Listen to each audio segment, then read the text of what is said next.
All right, guys, this is Mike. This is Veterans Life, and today I have Michael Carmichael with me. He's the organizer of Chekovet, which is a nonprofit organization focused on preventing veteran suicide by raising public awareness and encouraging meaningful, routine engagement between veterans and the general public. Founded by Michael Carmichael, a retired Special Forces Chief Warrant Officer, the organization aims to address the stressors and risk factors that lead veterans to contemplate suicide, rather than just treating suicide as a problem itself. How you doing today, Mike? Hey, Mike, I'm doing great. Thank you so much for having me on and giving me the opportunity to share the Chekovet mission. Oh yeah, thanks for joining me. So, first thing I want to ask you about is what's the number on the truck behind you? That's a huge piece of tragedy right there. According to the VA, that's how many veterans have ended their life by suicide since 9/11. Can you believe that? No, it's hard. That's a hard reality to take in. So I always like to do this because we're in a Google age. Hey, Google the number. And what you'll find is 30,177. That's what Google's going to tell you the number.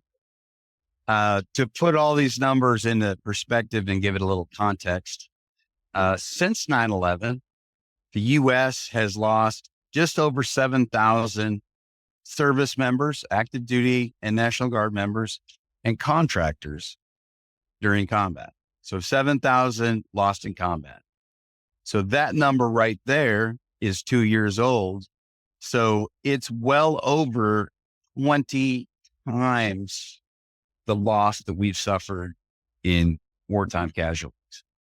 What makes that even worse is, Mike, that's the VA's number. It's not accurate. According to Operation Deep Dive, which was done by American Warrior Partnership, and they collaborated with a couple of colleges and universities, little ones, Duke and the University of Alabama, some mediocre educational facilities. I'm just kidding. The work that they did was, they found that number to be underreported by a factor of 2.4. And it's like, how did they do this? What it was. And I want to share this with you because I get goosebumps just sharing this. So they looked at 5 states, went back 7 years, and they looked in small communities, rural counties, towns, cities, and then did the math for the whole state. And what they discovered was the VA has underreported their findings by about 2.4. Montana had been the worst state in the nation, the worst state in the nation for veteran suicide up until about 3 years ago, when they became second. Wyoming became the worst state. So, man, if this doesn't hit home, especially when you consider so much of my effort is to embrace Montana, because Mike, that's where I was born and raised. I was born at St. Peter's in Helena, Montana, and I retired from Capital High School, or I graduated from Capital High School. Graduated from Capital. Okay. That's right. So if you're from Helena High, take it easy. I'm loving all of it. Yeah. But that's my hometown. Now you're out in Kentucky now. If I did. I retired at Kentucky, Kentucky on the lake. Yeah. If you're in Montana, you'll understand I probably couldn't afford a place on the lake or the taxes, right? Don't even get me started, man. Yeah. Hey, I spent 20 years at Fort Campbell with 5th Special Forces Group. So people are like, why are you there? Well, I'm there because that's where the Army have left me. And that's where my kids are. So I don't want to venture too far out. Yeah, I understand that. And my story is kind of almost the opposite. I graduated high school in Georgia, southeast side of Georgia, in a little town called Swainsboro. And I did basic at Fort Leonard Wood, Missouri, did my first AIT at Fort Huachuca, Arizona, my second over at Fort Jackson, South Carolina. I got orders for Baumhalter in Germany. But the day prior to me leaving to go to Germany, I got new orders for Fort Benning, 3.5 hours away from where I grew up. Talk about being mad. Yeah, most guys don't like being stationed next to home. They're missing out on that worldly experience. And I spent 5 years in Germany. I can tell you, you missed out. Baumholder was amazing. And that's where I was supposed to go. I was very upset that I didn't get to go to the Rock, but I had fun over at Third ID. I mean, I can't complain. I had fun. I was But there in 1991. I did what we used to call PLDC. Whatever they call it now, the school to become a young buck sergeant. That's what no, okay. that's what happened. My chair's old. Sorry. So, All right. But yeah, and then once I got out, man, I was like, you know what? The only thing I really got to see was Iraq, California, desert training in California. And that's about it. I'm gonna go travel. And then ended up moving out here to Montana, and I love it. I mean, what's not better than what's behind me, other than maybe some water? that's beautiful. And you told me you're up by Havre. Yeah, right now. My family, it's my stepmother's family, has a big farm out near Harlem. So I know exactly where you're at. Pretty intimate. Yeah, yeah. I'm about 2 miles south of the Canadian border right now. Beautiful. Yep. So let's kind of get on your background a little bit and get into why you started the organization, and then what there were any events that really kind of geared you towards this path. That's a great question. I'll try to be as brief as possible, but there is a background story, like most things. So, a friend of mine is an entertainer, and we were at one of his concerts, and that night, a young Marine brought in a flag that he wanted to give to one of the guys for being there for him. You know, the way this guy was there for him all the way. That really is the Chekovet model, you know, reaching out, being a meaningful part of his life. So that night, tragically, as it turned out, the Marine's battle buddy, the guy that literally raised that flag that he had just given in Marja, Afghanistan, he ended his life by suicide. So in the wake of that, everybody, you know, was up in arms, like, we're going to do something. And it kind of went around the horn. You know, we'll let people come to the concert. Another guys, I can take people hunting and fishing, or I can take people to sporting events and this and that. But their objective was to prevent veteran suicide, to really put a dent in the number 22. So as I retired, I was actually the strategic plans officer for 5th Special Forces Group. It's not a shop. It's a guy that the battalion or the group commander trusts to kind of lay the breadcrumbs for the organization going forward. So I let him go around with all of these ideas. And then at the end, I was like, guys, I think you could do that for 100 years and you wouldn't have a palpable impact on veteran suicide. And it's because of the numbers. This was 2016. Back then there was about 22 million veterans. So then I was like, how many people can you let come to your concert? You know, how many people can you take fishing, you know, around the horn? And the answer, you know, it's obvious that in order to really make a dent in veteran suicide, you have to be doing something that changes the paradigm. So I was a co-founder and was the national secretary of that organization. But then down the road, we were at a NASCAR race, as it turned out. A lot different from what Chekovet is doing at these races now. It was just kind of go to the race and bring some people. And an entertainer friend of mine, he's in the entertainment industry, one of the big guys behind camera in his case. He was hanging out with us and not very familiar at all with military or you know, a soldier's life. So we were there, and a Gold Star mom came up and started talking to us. And for your viewers, a Gold Star mom is a mother who lost her son or daughter in combat.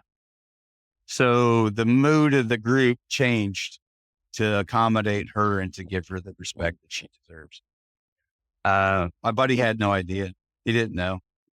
It was about 5 minutes into the conversation that he realized, you know, that lady standing right there lost her son in combat. And he left. He just turned around and walked off. And I had no idea. I'm like, that's pretty out of character. But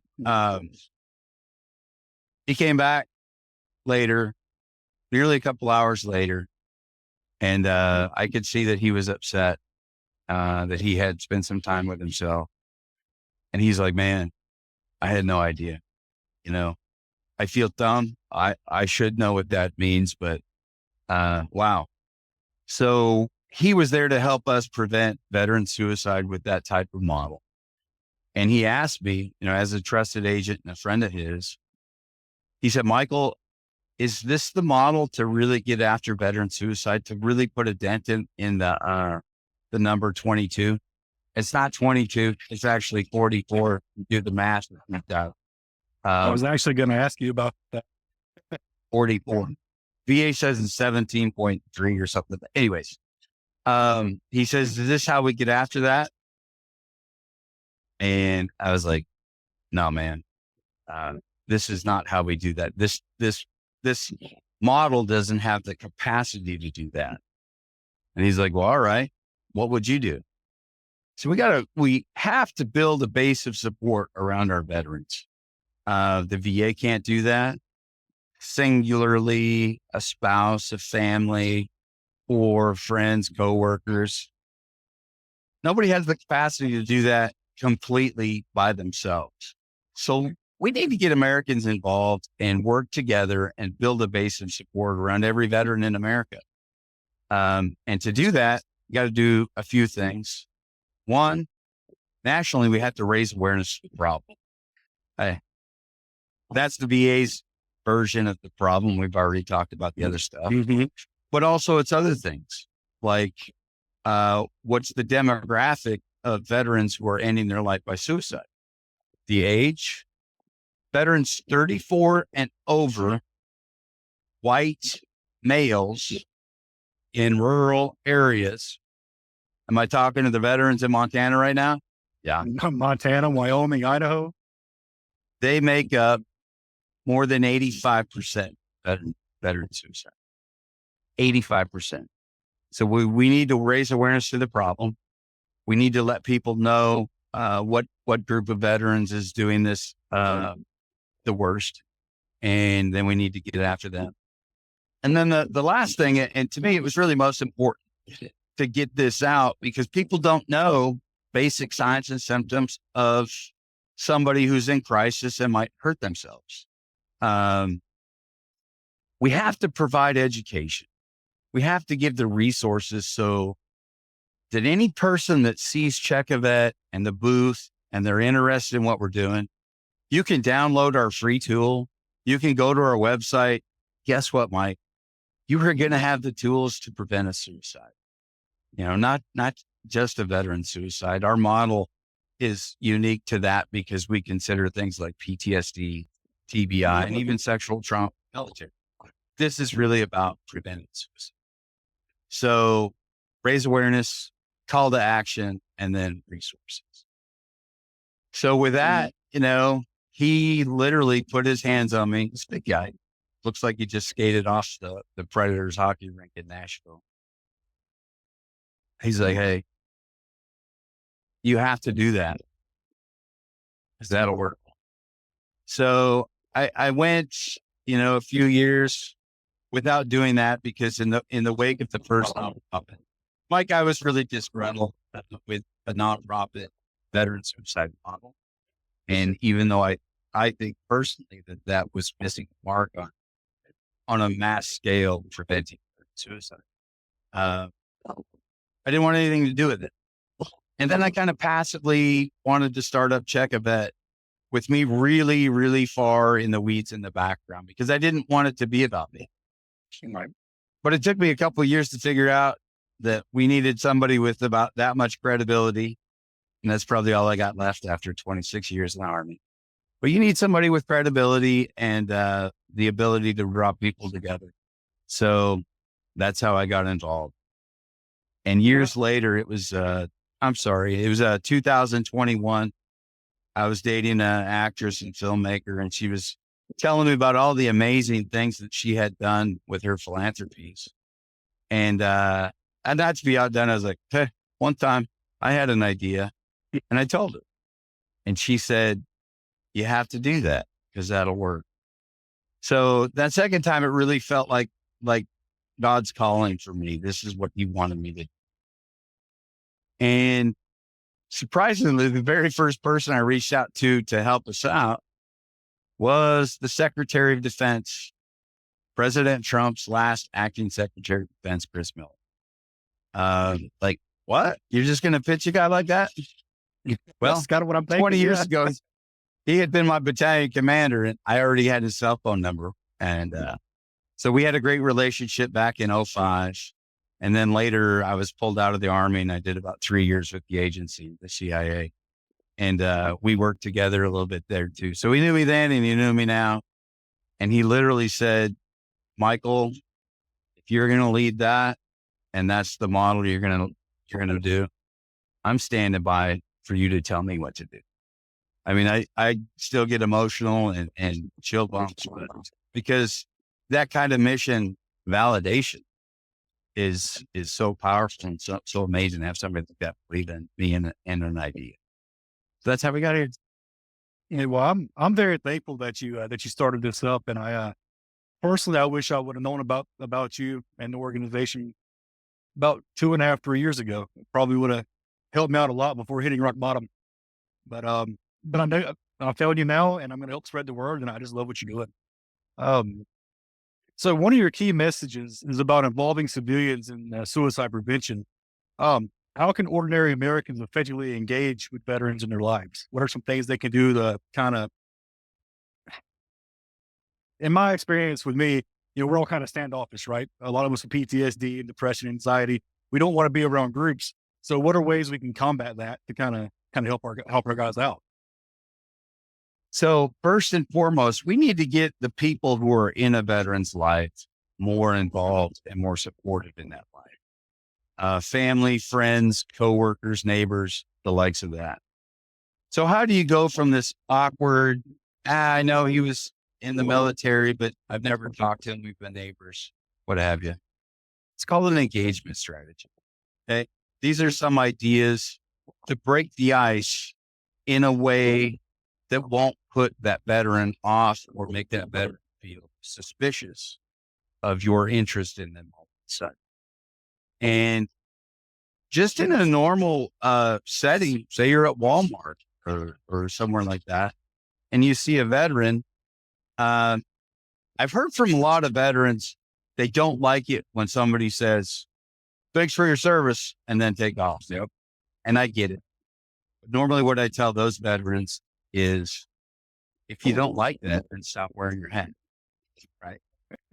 But the other side of it is to provide a little education for civilians in the, I'm so thankful when somebody does that to me. I understand their intent, and that's nothing but good. But one thing we can all do to make that veteran feel better about the interaction is be interested in their service. Okay. It's not just thanks for your service. What branch of service were you in? Where did you go? What was your job? What did you like? What did you not like? This series of open-ended questions, you can almost watch their face. Like all of the walls they've got up, come down and come down. And they're like, hey, I've never talked to this guy. He's in my life, but he's not a bad guy. He's interested in what I've done. So that's a great way to just a rudimentary engagement strategies. And we have more on our website at chekovet.org. And I'm also very proud to say that we're collaborating with the graduate program of the Imperial College of London. That's not London, America. That's London, England. They got some veterans over there too. But they were so excited about this idea of creating better engagement strategies, especially for veterans who were difficult to get through to. They jumped in. They're on board. They're on the Chekovet team, helping us to help you to get better ways. That's awesome. That's awesome. So not only do we have families in combat, but we have them in recovery as well. Say that one more time. I said, so not only do we have families in combat, but in recovery as well. That's awesome. Yeah, absolutely. That's That's awesome. right. Yeah. Okay. So, Chekovet frames suicide as a symptom of underlying stressors. Can you elaborate on how this perspective shifts the approach to prevention? Mike, have you ever heard anybody else say that? Suicide is a symptom. It's not the problem. Ever Honestly, even no, heard that? no. Yeah. Neither have a lot of very old, firmly ingrained psychologists, as I've come to find out. Like, oh, that's the problem. And I'm like, follow me here. Okay. The problem is whatever's stressing that person out so bad that they're willing to end their own life to make that stress or that pain stop. Okay. That's the problem. If you can figure out what that problem is by being involved in your veteran's life, I say by having a front row seat to that veteran, then we can help him with his struggles or her struggles with that problem. And then it's not a reach to realize that the suicide. Right. It's kind of, in a way, it's kind of like approaching it in like a holistic model, like a whole health model. You're not just approaching just the one thing. Right. The best feedback I think we've got on that model is, holy cow, you're actually preventing a problem solution model to identifying what's stressing the veteran out and treating that problem, the suicide. So It's good. Yeah. When I read that and I was checking out your website, I'm like, it kind of turned on a light bulb in my head because I never thought about it that way. I was like, wow, that's a great way to put it. And that's a great way to approach it. Um, so that's awesome. Uh, can you share a story where a Chekovet's approach has made a tangible difference in a veteran's life? oh my God, there's so many. I'll share with you our most recent success. And within the last couple of months, this veteran has become a very dear friend of mine. I don't really have the capacity to adopt 16 million veterans. That's how many we got left. So I always try to have resources available at the locations that we go to, like we're here in Atlanta. We've already done our pre-coordination with places. So that as we find veterans in distress, one, we handle it exactly the same way that an emergency room 911 operator or mental health professional does. And that's by the use of the Columbia 9 tool of suicidality. So we use that the same way. And I knew my new friend had a lot of stresses, but he wasn't to the level of it's stop. We're going to call 911 and get you to the hospital. It wasn't that bad yet.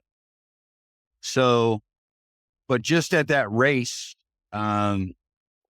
this guy hated crowds.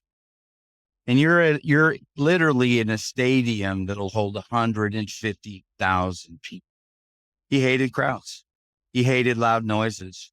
He hated when somebody was behind him. And after that first interaction, and it literally was at the very end of the day, which often happens. I asked him a few questions, and I was like, I see his struggles. I have a basic understanding of what he needs, but I don't have a resource here. That was at NASCAR race in Nashville.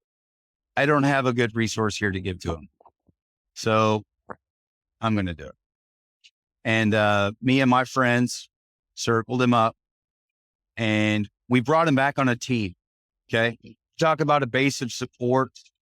We could talk later about team room, but building this base of support for my new friend instantaneous. Okay. It's like, hey, we're going to go into the track. You know, the track at NASCAR, they have these amazing headphones where you can also listen to your drivers and stuff. So we mitigated his dislike of loud noises. And he was literally surrounded by 5 veterans. And as we finally got him up into the stands, he was saying he was kind of getting lost. I think he was dragging his heels. Either way, as we finally got up to the stands, he's in like the worst environment that he could be in as far as his comfort zone, the noise and the crowd. But he like took a deep breath and he looked around and he said, I can't believe I'm doing this. This, you know, if you ask my fiance, she would not believe that I'm doing this either. And he says, it's because you guys got my 6. You know what I mean? You have my 6. And I said, no, we've got your 6, your 12, your 3, and you're surrounded. This is a base of support. So through that, you know, took a guy with a lot of struggles, to use his words, he had been in a nut hut several times for suicide ideology and risk. So since then, bringing him into the Chekovet family, he's literally out here with us now. We've enlisted his help. We've given him, you know, a mission, a task and purpose. He loves it. He's a different person than that guy that I met in Nashville. So that's a good example of, you know, our most recent save, if you will. I don't like to say save. We treated the problem and we're on a great glide path now. So That's awesome. And, you know, it's kind of, it kind of goes hand in hand with my story in a way on a much bigger scale. You know, you're doing it on a way bigger scale than I am. But, this started out, my podcast started out as a dare. I was talking to some friends of mine. Like, yeah, I've had an idea for a podcast, whatever. And it originally was going to be like a radio show, like music and stuff like that, you know, just DJing, but on a podcast. And, they dared me to do it. So I did it. I turned the mic on, and instead of doing that, I started talking about my story. Just come out of nowhere. And, I broke down on audio, talking about what happened with my wife and how I went to the VA and all that stuff. And I put it out there and I said, you know, I don't know if I'm going to do this again. I don't like the way it made me feel. I just don't, I don't like being that emotional publicly. Then I got an email and, I got an email that said, I appreciate you putting your story out there, and it's inspired me to go to the VA and seek help for my issues. And that one email put such a fire under me and a purpose back into me that this is all I talk about. My wife's probably tired of hearing about it. So you'll have then. yeah. Yeah. Mike, are you a spiritual person or not so much or what? Not so much. I'm not. Yeah. The easiest thing to say is not so much. That's cool. I felt the same way that you did. I consider myself to be a spiritual person. And that's why I felt like it was a real calling. And often I feel like, you know, I didn't mean to say this, but I said it. Is there a higher reason why I said it? I think Right. maybe. And maybe that's what happened with you too. But I don't know. I can't tell you. I won't say it. I'm not going to say it's not, you know? Yeah. But yeah, so I did that. And then now it's evolved from me just being by myself to, no, me talking with other vets not only helps me, but helps them. And one of my big things is how many veterans do we know that their families want to know what's going on and wants to know how to help them, but the service member won't speak to their family about it because they don't want to bring that trauma onto their family, but they will speak to me or you. So I think a lot of times it's not the sharing of trauma. I think that it's just issues that we have. No one's closer to us than our family. So as we have issues or we project our issues onto others or others have issues, it's really one of the hardest relationships to mend or to keep healthy, where like now me and you are friends, all of our conversation points, are just kind of a point, and there's no real uh, history or beef or whatever. So yeah, I get it, but also, this better than me. Nobody has more credibility with a veteran than another veteran. Okay. Yeah. So we know each other, and, just from walking a mile in each other's boots, and we understand. Yep. And exactly right. And part of my goal with this is to get those stories that the family members want to hear, but they're not being privy to. I'm hoping that in some way, vets coming on here, telling their stories and sharing their experiences with me, not only gets it to the general public, but also their family members. So their family members have more insight into how their veteran feels and what they're going through. Now, I'm really hoping Absolutely. I have that kind of something that happens. And hey, share Chekovet with that, Oh, because that's absolutely. what we do. We make that easier on them, and then we arm them. We give them the tools that they need to really make a difference and save lives. Absolutely. And, I mean, you got amazing resources on your website. I'll be sharing your website information, and your socials, on the video once I post it. That way people, what challenges has Chekovet faced in spreading its message?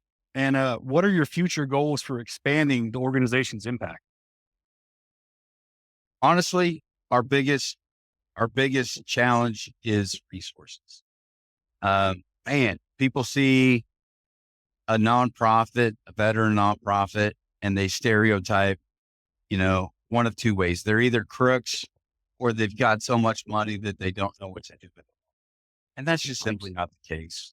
To date, 3.5 years, I haven't paid myself a penny. The only person in the organization right now who gets a subcontractor 1099 is our bookkeeper. But I mean, that said, you can't pull into a gas station and say, "Hey, I'm a veteran nonprofit, fill it up." You know what I mean? I got to, all of our equipment, some of it's finance or whatever. So as a SF guy, Mike, I'm terrible at asking for things. I spent so much of my career, go do this, you got what you got, come back when you're done. So, to me, our biggest challenge is financial resources. And I like to try to put that into perspective. Like, those resources are like the volume knob on your radio. And I need your guys' help so that we can turn this volume knob up, so that people just like you who need to hear this message can. And we just can't get there without the financial resources. Yep. I know you have a link on your website there where people can donate or buy gear if they're interested. Yeah, absolutely. You can use PayPal, you can use Square, and all of your information saved. I don't get anybody's credit card. But please, see what we're doing. I'm honored to be on a show based right there in Helena. I'm really happy to be, talking to some of the people who are tragically in the second worst state in the nation for veteran suicide. But yeah, help us. And thank you for, giving us this opportunity to share. So Absolutely. Thanks for coming on and letting me talk with you. It's been great. I really wanted to share your stories. I'm glad. Helena. Yeah. Speaking of Helena, you want to kind of let everybody know what you got going on there and in other places around the country, to kind of to help your vision. Yeah, thanks. That's a great opportunity to share. We are starting to stand up team rooms, which is a program that we have where we're trying to bring veterans back together and put them on a team and do veteran type stuff, do military type stuff. So I hope to enlist your help and some of my old high school friends and family members in the Helena Valley and surrounding areas to put together like a breakfast social, a dinner social, coffee social, a couple of times a month, increase the frequency. Hopefully we get to about one a week. And that's just providing a space where we can all come back together, where we have other people watching out for us, maybe, hopefully, noticing when we're having a bad day and then trying to figure out what the problem is that we're having and sort it out like that. But also the camaraderie stuff, just being in the service, Right. try to do some PT together, try to play cards, try to engage the community in a Getting meaningful back to way, the things like that. getting back to the definition of a battle buddy. Oh my God, that's right. We all need battle buddies, and I always ask veterans that come into our booth and we engage and we share stories with, in parting, I say, I need you to do something for me. Every week, I want you to scroll through your cell phone, and I need you to find that buddy that you haven't talked to in a long time, and reach out, do a buddy check. You never know what's going to be on the other end of that phone. It's 1 in 22. Yep. So I'm gonna sit here with Mike, and we're gonna check out one of his videos on YouTube called 1 of 22. Kind of nervous because it sounds like it might be pretty touching. But Very here we much go. so.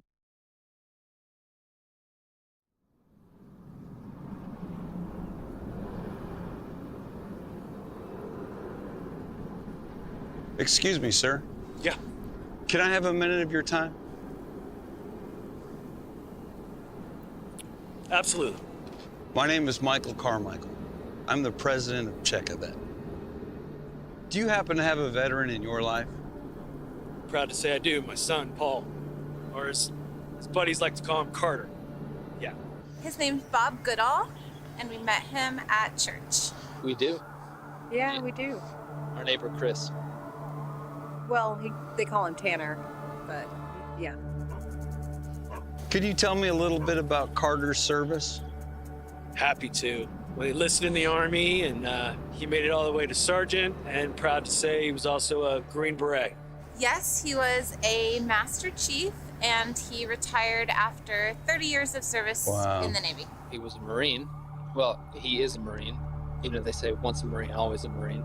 And yeah, I know he was in the service for quite a while. Can you guys tell me anything about how his transition out of the Marine Corps went? He's had a hard time finding employment. It's been a little rough for him. His wife recently left with the children and went to go live with her mom. So he's not been doing well with that, actually. So I believe it went really well. He got lucky, and right when he got out, he got a job with local weather station. Taking life with the same fire he had in the military. He's getting a master's in civil engineering. Rather, he majored in business so he can come work with me, but you know how that goes. He's got an amazing wife, gave me 2 amazing grandkids, and he's just doing amazing. It's great. Would it be okay if I asked you guys a difficult question about Bob? Yeah. Do you think Bob would ever hurt himself? No. I don't believe so. No. Yeah, not Bob.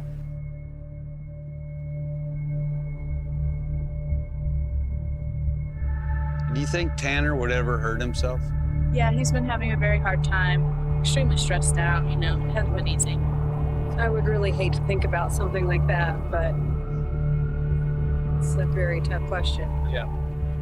Tanner's been having a very hard time, but I know him, and I know he's very resilient, so I think it's going to be okay.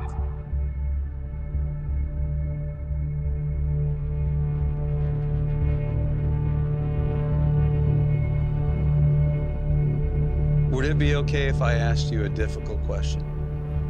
Shoot. Do you think Carter would ever hurt himself? Absolutely not. He's just not wired that way. He's not that kind of guy.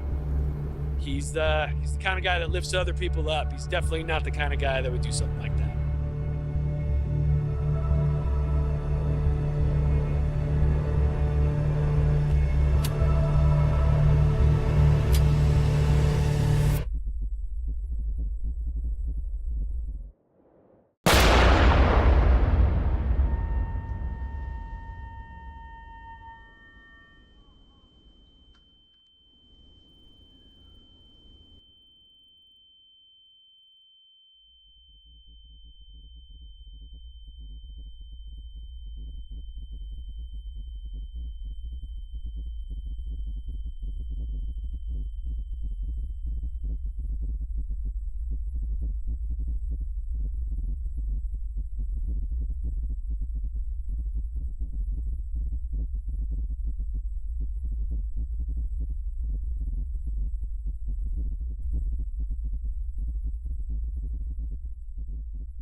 Oh man, you had to do this to me, didn't you? You're welcome. Oh man, yes. You want to have a powerful program. It's That's hubs and tears, Mike. yeah, that's I oh man, so many. I don't even know how to describe it. That's I thought it was going to be something like that, but I didn't expect the visual and audio to be that. That's rough. Right. Uh, So why did we do that? Why did I feel obligated? Go back to that first conversation that I had at the race with my friend who's asking me how do we do this. Literally, the treatment for that video came out of a conversation, and it nearly, through the production process. And I wrote it, I directed it, and unfortunately, I had to be in it. Sorry about that. But we have to show Americans that this can happen to any veteran, and in the story, I think the way I wrote it, I wanted the most likely veteran to be Cannon, and he was stressed out and all of that. But that's not how it works all the time. So much of the time it's the veteran that would be the last to do that. But you don't know unless you have a front row seat to that. And if you'll notice in the video, and it was even in the initial conversation, before I had much of an education at all about suicide prevention or, beyond that, the nuance of veteran suicide prevention. Those are pictures of my kids. That's my photo album from the invasion of Iraq. And the realism that I put into that's a stress called survivor's remorse or survivor's guilt. And the guy that he's pointing at in that picture at the end, he ended his life by suicide years later. And man, from working with us during that trip, he became the combat controller of the Air Force. So how do you go from that to nothing? It's that base of support, Mike. We got to get people to have a front row seat. So I know it's emotional. I still cry. Yeah. Every time I watch it, like I share, a lot of combat veterans can't get through that. I'm sorry, but I'm not sorry I put you on the spot to watch that. Yeah, it's fine. I think it hits exactly what you want it to. And I hope that the people that watch it don't see it as a, well, it's not going to come across as like another movie clip because it's just it's deeper than that. Just from the very beginning, it's deeper than that. It's going to be hard for a lot of people to watch, and especially veterans, but civilians as well, because they're so neutered to this kind of stuff. The media doesn't really portray the true reality of life in general, much less something as deep as suicide. So it's going to touch a lot of people, and it's definitely going to hit a lot of emotions for a lot of people. They're not ready for it, but they need to see it. So I would like to give a shout out to Tackle Box Films. They're the guys that do Brandon Gilbert and Chet. All of these big country artists. They do all of their content, their video and picture content. They actually, that's estimated to be about a $75,000 production. We had a whole crew, multiple scenes, multiple venues. And, they did that for us for $8,500. Oh, wow. For everything. Wow. For everything. So thank you. And, yes. I'm definitely going to be, I'm going to figure out a way that I can share that on my site and on my YouTube with giving it but making sure that you got on the end of it, you got the Chekovet link. It's trying to do it to where it's not me taking it, but it's me sharing it and still getting people to you. I got to figure out how to do that without quote unquote ripping you off. You're not ripping me off. I tell everybody, I was invited to the Kentucky State Legislature, one of 3 nonprofits statewide. And I was there to ask for resources for $400,000, which isn't a lot in the grand scheme of things. We can take team room and do a proof of concept. We've got 6 different PhDs that have actually flocked to our mission. They want to do the data collection and the analysis on it so we can build this program. But as far as you saying you don't want to rip me off, what I told the Kentucky State Legislature, give me the money and I'll prove to you the team room will work, bringing veterans together, letting them lean on each other. And then after you've invested that small piece of money, you can have it. The state of Kentucky can have team room. And frankly, nobody thinks I'm smart for saying this, but frankly, I don't care if you take Chekovet's name off. I just want to say veterans. Right. And let Kentucky lead the way for America. And then everybody has it. And it's not a stretch when you consider a strategic partnership with the American Legion and the VFW. Okay.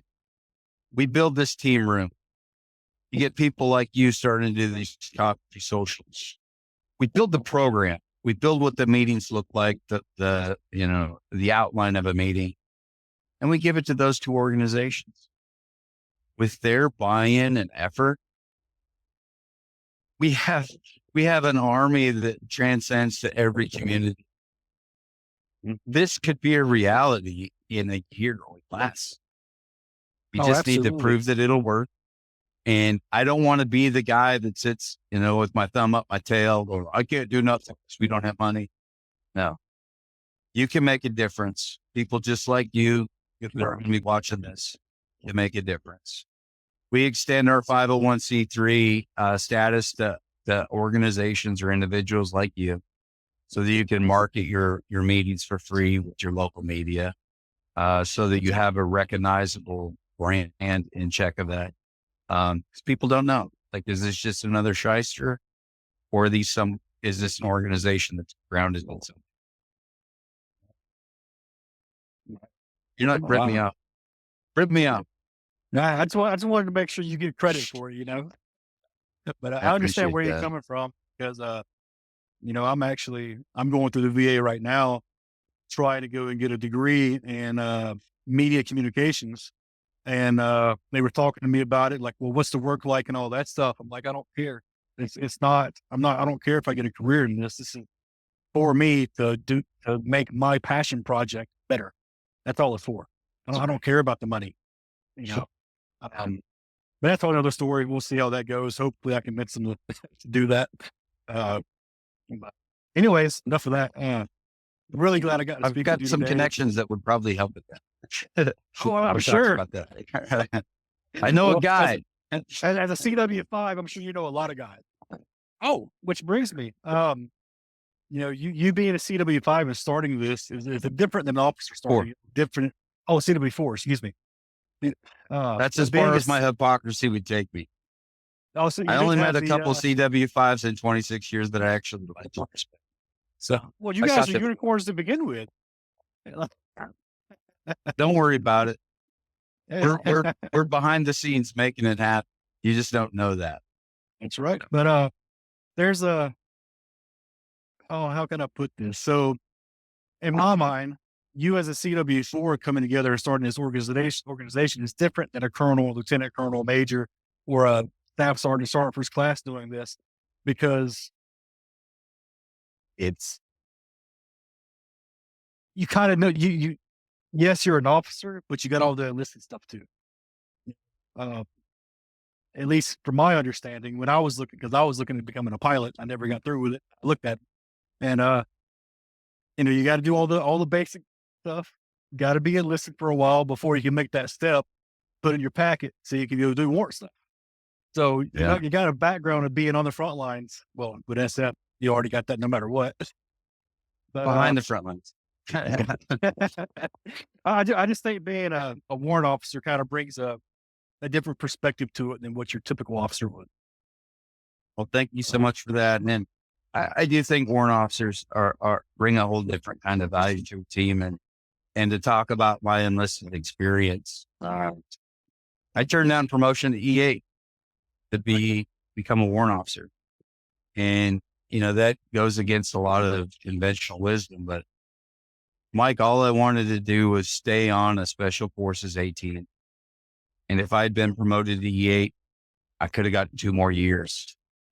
But by becoming a warrant, I really restarted my clock and I got 6 more years on the team. So I ended up doing 12 years on the detachment. But no, I appreciate that insight. You're actually the first person to educate me on that. That's just that's how I feel about it, because my warrant officer when I was in, he was the chief of our motor pool. Coolest dude I ever met. Coolest dude. He was a unicorn. Never saw his ass, but when you did see him, coolest guy you ever met. You needed something and you saw him, he'd get it for you. 100%. That was my first warrant officer I met too. The BMO. Who is this guy? Yep. Mike got shit done, but man, he was mean. Like you didn't want to. So yeah, no, I love you it. what, man, Thank you for that. Chief warrant officer. Man, Blevins. I'm pretty sure it was Blevins. Yeah, good dude, man. If you needed something and he knew about it, it was on. You got it. It was great. Very good. But yeah, so that's pretty much. I don't know where else to go, bud. I'm kind of. No. I appreciate you, Mike, and thanks for having me on. And if you want to do this more down the road, reach out. I've never turned down any interview.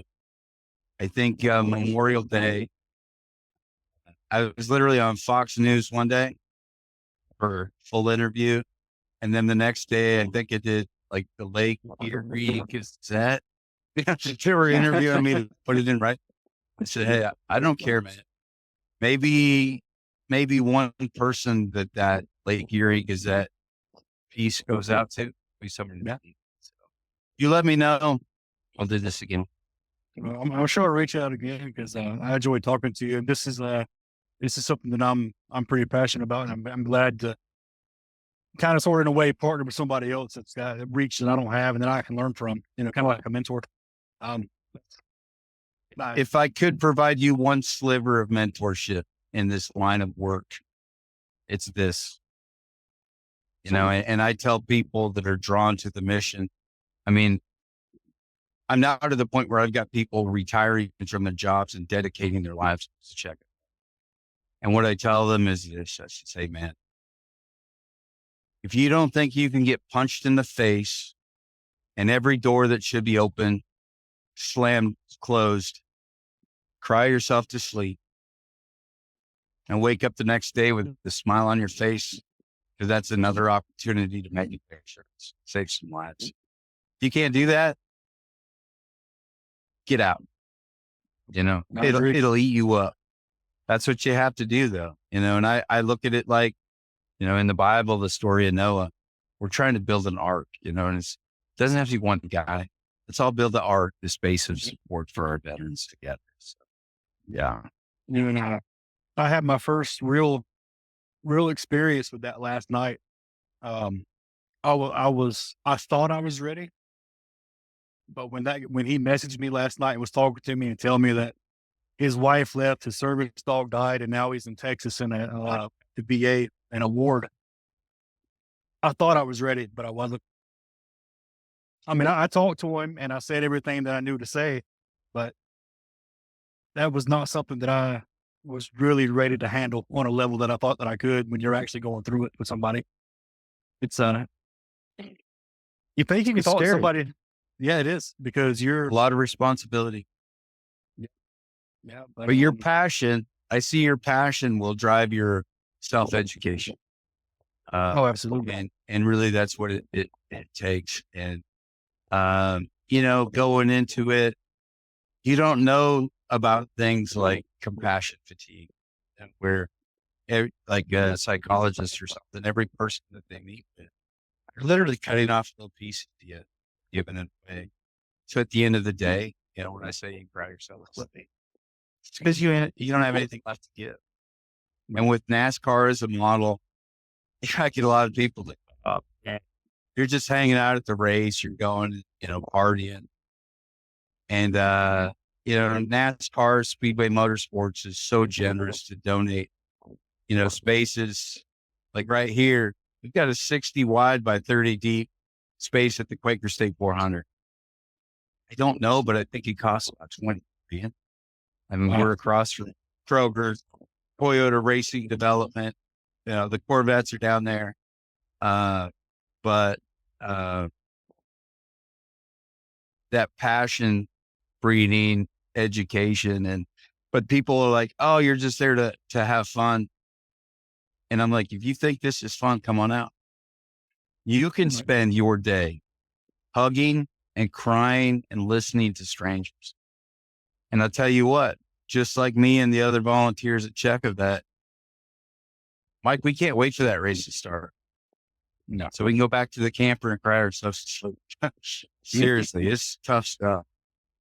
Well, I got just my the first taste tragedy of the last night. stories. Just the tragedy of the stories that you hear.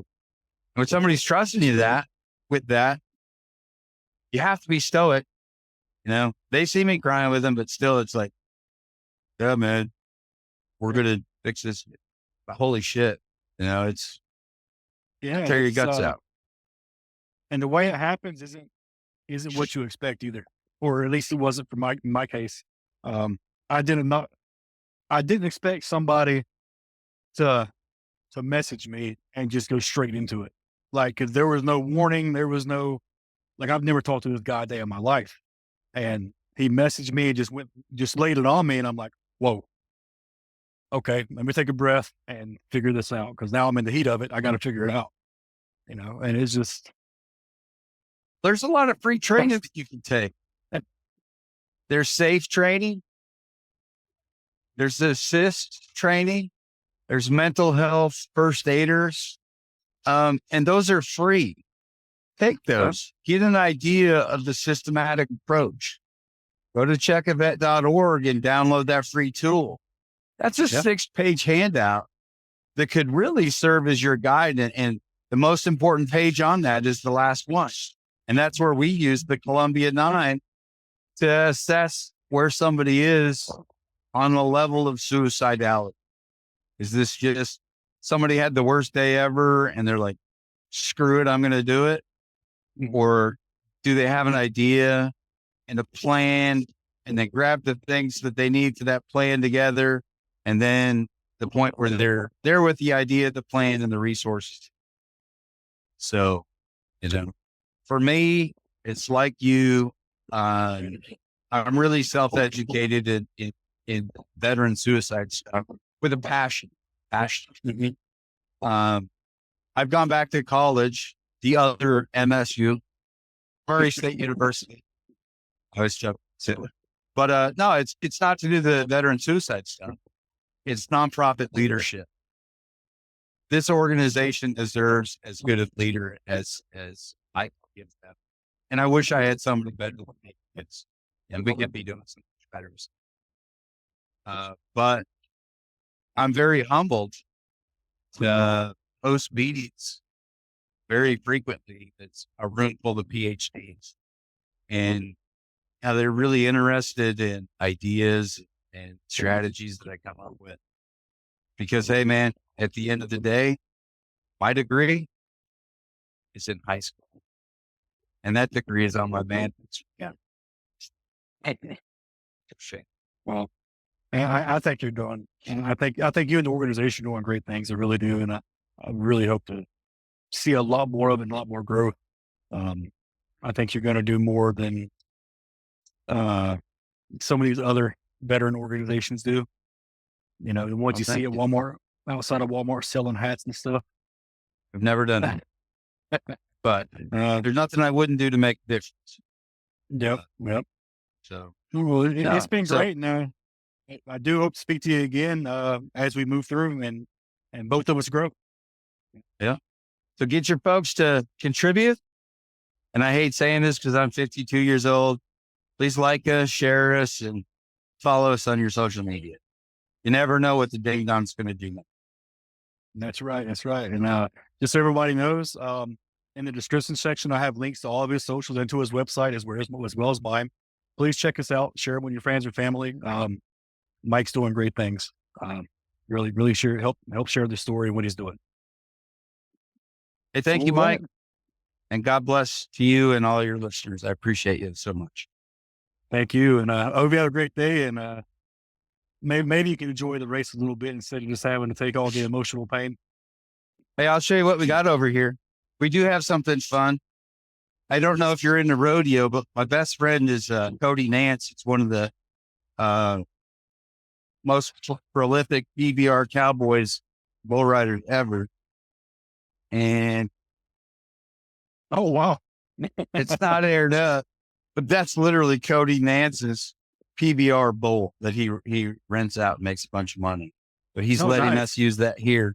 You need something that's going to bring people into the booth. So that'll do it. That'll do it. Yeah, so, you got to find something to grab their attention. And that's the hard part. That's right. Thank you again, Mike. I appreciate you. Thank you. And you have a good day, Mike.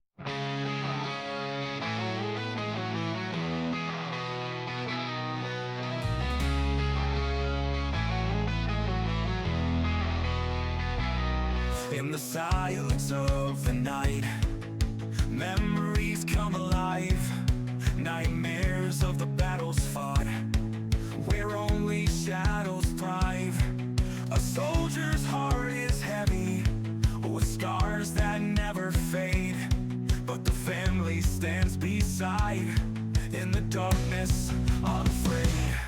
We fight the unseen wars, in our minds and in our homes. Together we are stronger, even when we feel alone.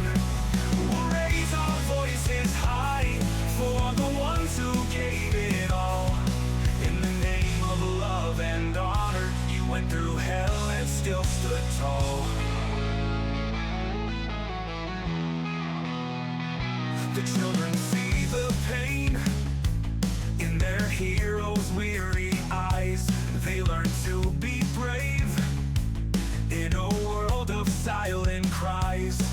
A spouse holds the pieces of a life torn apart, but a family's love is the glue that fixes every soldier's broken heart. We fight the unseen wars in our minds and in our homes.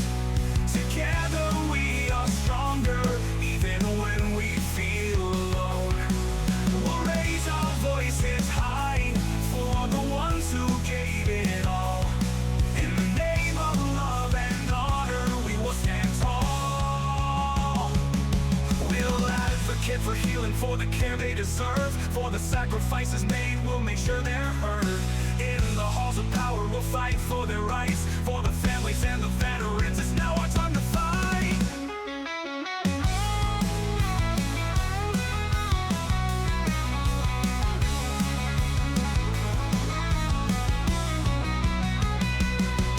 We fight the unseen wars in our minds and in our homes. Together we are stronger, even when we feel alone. We'll raise our voices high, for the ones who gave it all. In the name of love and honor, we will stand tall. In the end we'll find our way. In the end we'll see the day when every story has been told, and every voice heard, young or old. For the veterans and the families, we'll spread the word, we'll stand and fight. They all deserve a better life than what they gave. When they chose to stand and fight for us, when they chose to save our life, they knew the dangers they would face, and still they stood tall and were brave.